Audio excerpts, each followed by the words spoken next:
মার্কিন আকাশে ঘুরছে কেয়ামতের বিমান। শেষ হতে যাচ্ছে ইরানকে দেয়া ট্রাম্পের নির্ধারিত চূড়ান্ত আলটিমেটাম। এই সময়ের মধ্যে হরমুজ প্রণালী না খুললে আজ রাতেই তেহরানকে ধ্বংস করার হুমকি দিয়েছেন মার্কিন প্রেসিডেন্ট। তবে ট্রাম্পের এই হুমকিকে পুরো আঙ্গুল দেখিয়ে পাল্টা সতর্কবার্তা দিয়েছে ইরানের বিপ্লবী গার্ড বাহিনী। হুঁশিয়ারি দিয়ে আইআরজিসি জানিয়েছে, যুক্তরাষ্ট্র রেড লাইন অতিক্রম করলে এবার হামলা ছড়িয়ে পড়বে বিশ্বজুড়ে। তবে কি নতুন করে মহা বিপদে পড়তে যাচ্ছেন ট্রাম্প? বিস্তারিত জানাচ্ছেন এসআই রাজ। আর মাত্র কয়েক ঘন্টা বাকি, তারপরই শেষ হচ্ছে হরমুজ প্রণালী খুলতে ইরানকে দেওয়া ট্রাম্পের চূড়ান্ত আলটিমেটাম।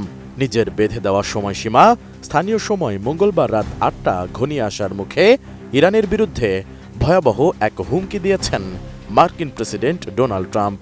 সামাজিক যোগাযোগ মাধ্যম ট্রুথ সোশ্যালে দেওয়া এক পোস্টে তিনি ইরানকে সতর্ক করে বলেন, ৭ এপ্রিল রাতে একটি পুরো সভ্যতা চিরতরে বিলীন হয়ে যেতে পারে, যা হয়তো আর কখনোই ফিরে আসবে না।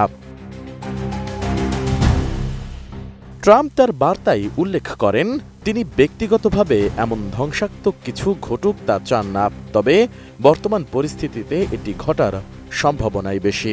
তবে এই চরম উত্তেজনার মধ্যেই এক নাটকীয় পরিবর্তনের ইঙ্গিত দিয়েছেন ট্রাম্প। তার দাবি, সেখানে এখন একটি সম্পূর্ণ এবং আমূল শাসন পরিবর্তন ঘটেছে, যেখানে আগের তুলনায় ভিন্ন এবং তুলনামূলক কম কট্টরপন্থী মানসিকতার নেতারা প্রাধান্য পাচ্ছেন বলে দাবি করেন ট্রাম্প। এই পরিবর্তনের ফলে বিপ্লবী ও চমৎকার কিছু ঘটার সম্ভাবনাও জড়িয়ে দেন ট্রাম্প। আমি বুঝি নির্মাণের শিল্প, সালাম স্টিল বোঝে ডিউরেবিলিটি। সালাম স্টিল, মোস্ট ডিউরেবল স্টিল।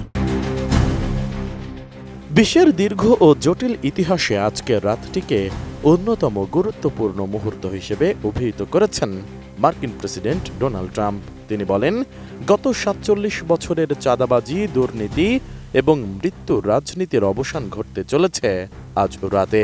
পোস্টের শেষে ট্রাম্প ইরানের সাধারণ মানুষের মঙ্গল কামনা করে god bless the great people of Iran লিখে তার বার্তাটি শেষ করেন।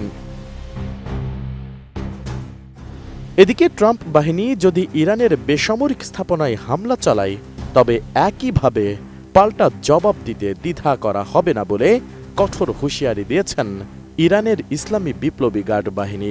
আইআরজিসি বলেছে, যুক্তরাষ্ট্র যদি রেড লাইন অতিক্রম করে, তাহলে ইরানের পাল্টা জবাব মধ্যপ্রাচ্যের বাইরে ছড়িয়ে পড়বে।